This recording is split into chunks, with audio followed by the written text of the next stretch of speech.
You just want to step away from it all. Step away from the entire race, the entire business. The overwhelming monstrosity of being alive becomes too much to bear. If you deal with depression, anxiety, PTSD, or any mental health challenge, this is not something to disregard. Depression, frustration, anxiety, pain, disillusionment. These are just natural parts of the process that help you evolve into a stronger version of yourself. The thing that keeps you going is the belief in a future, that tomorrow will come, that tomorrow you will do this, and then the day after that, you'll choose something else. It's time to get started. And I'm telling you now, it won't be easy. It will be tough because life is tough. That's what life is about. When you struggle with depression, one of the most important things to understand is that you're not alone. I've been in places where someone said to me, well, you're entitled to be depressed because you're struggling. When I spoke about depression being real, people assumed it wasn't an issue that mattered. But no matter what you're facing now, it doesn't mean it won't end. We often get caught up in the stress of what's happening in the present and forget that there's light at the end of the tunnel. All we see is darkness, and everything we try just seems to hit us back, pushing us down. But even if you haven't faced something traumatic, sometimes it can stem from something within, like a chemical imbalance. But trust me, there is light at the end of the tunnel. Life is difficult. It's full of ups and downs, and those challenges, they're relentless in trying to bring you down. But don't give up, of course. You must work. You need to show up. Your team, your life, and your family, they all need you. Life is for the living. Depression isn't just something normal. It's essential, and you should be thankful for it because it gives you the opportunity to reorder yourself at a higher level. I speak from the heart. When I gave my speech, I briefly mentioned my battle with depression, especially after coming out of a tough winter. It hit me again, and I wanted to talk about it because it was fresh in my mind. But as I said it, I thought that maybe this generation wouldn't connect with what I was saying. Then, after I walked off the stage, people lined up to thank me for talking about mental health. I thought I was stepping out of line, but it turned out that this conversation needs to happen. It's not just this generation.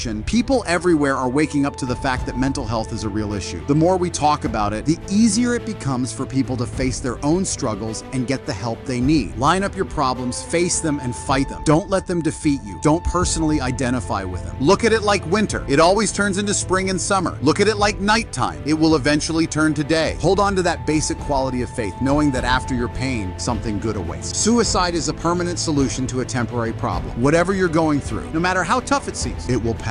Stand tall. Let the challenges make you stronger. Use adversity today to become a better person tomorrow. You are worth more than all the diamonds in the world. You are precious, and every bit of your heart is valuable. You can make a difference. Life isn't always easy. It's not always pleasant, but life is worth living. There's one thing you can do every single day that will have an extraordinary impact on your mental health, no matter what issues you're dealing with, and that is exercise. The reason exercise works is simple. It physically changes your body, and when you change your physiology, you change your brain. You need it, so take the time to rest. But don't just rest. Get outside and exercise every single day as if your life depends on it, because it does. Your brain needs it. Your body needs it. Your mental health needs it. Imagine if you had a heart problem and went to see a cardiologist. Everyone would be concerned about you, and you'd get support. But if your most complex organ, your brain, is struggling, suddenly no one wants to talk about it. That needs to change. You can get through this. You can overcome it. I promise the clouds will part. There is sunlight above the clouds. You're just looking at them right now, but they will lift. Crisis comes to teach you the lessons you need to move forward to the next chapter of your greatest life. This depression will fade and something better will follow. But for now, you need to keep going. Get your heart rate up, get outside, breathe, feel connected, step out of your house, which might feel like a prison when you're stuck in depression. Even as I speak to you now, I want you to feel what I feel. Push yourself every day. It doesn't have to be a run or a class or anything intense. Just go outside, walk your dog, hike with a friend for a couple of miles. Doing that every day will move your body and change your mind. It will help you break free from your physical environment, the place where depression often traps you, and start to create momentum. Every time I go through a depressive period, I come out a different person, doing things I hadn't done before. I recognize what's happened, and I'm looking for opportunities to grow rather than spiraling deeper into depression. When your schedule feels empty and you think you're wasting your life, try this. Maybe you're not unproductive, but actually being productive in a different way. Maybe you're developing inner strength, new insights, new ideas, new energies. You're shifting from fear to love. What happens when you go through tough times and face your fear and pain? You release it, you let it go, and then you grow in love, bravery, and strength. What does that do for your craft, your power, your bravery, the light you bring into the world? It turns you into an unbeatable force. I urge you, if you're facing a challenge, don't stop. Stay busy, work your plan. Keep doing the things that you know work for you. Keep moving, stay busy. You are part of something larger than yourself. Nature will help you see beyond the prison cell of your mind to the stars of the universe. And if you connect with those stars every day, your pain will become an instrument for your greatest growth. When you try something new, you might face setbacks. People might put you down. Your parents might tell you that you failed and that you'll never amount to anything. Don't listen to that. Don't believe the lies. Keep moving toward your dreams. Every step brings you closer. And sometimes all you need is just one more step. Sometimes what haunts me is a general feeling of anxiety. Everyone experiences anxiety or worry in some form. I don't know why I opened up about it, but after carrying it for over 20 years, I was finally ready to change. I learned that part of my identity was saying no to things I didn't want to do. You too have the right to choose your actions, your beliefs, and your perspective. You might think that others around you have it all figured out, but they don't. Everyone struggles. We all have our own battles, and that's okay. It's part of being human. You don't have to face it alone. When you're caught in a cycle of worry and self-doubt, understand that anxiety is a result of those habits spiraling out of control. The key to overcoming it is to break the pattern. Start with a simple step. Count down from 5 and shift your brain into action. When you recognize your negativity, stop, reset, and insert a positive thought. It works because it disrupts the cycle and gives you control over your mind again. I used to struggle with anxiety too. Shallow breathing, a racing heart, and feeling disconnected from my higher thinking. But I found peace by breathing deeply from my diaphragm, a technique I learned through meditation. It may seem simple, but deep. Breaths calm the body and direct blood flow back to your mind, helping you regain control. Hard times will come. Life is full of tools that help you navigate these moments, and with time, you'll grow stronger, learning from your triggers and finding peace. Never feel like you're alone in this. Hope is what carries us through the hardest of times. As long as there's hope, you get up and wind the clock, because tomorrow is another day. Don't lose faith in yourself. Even when things seem tough, keep moving forward. Your story isn't over yet.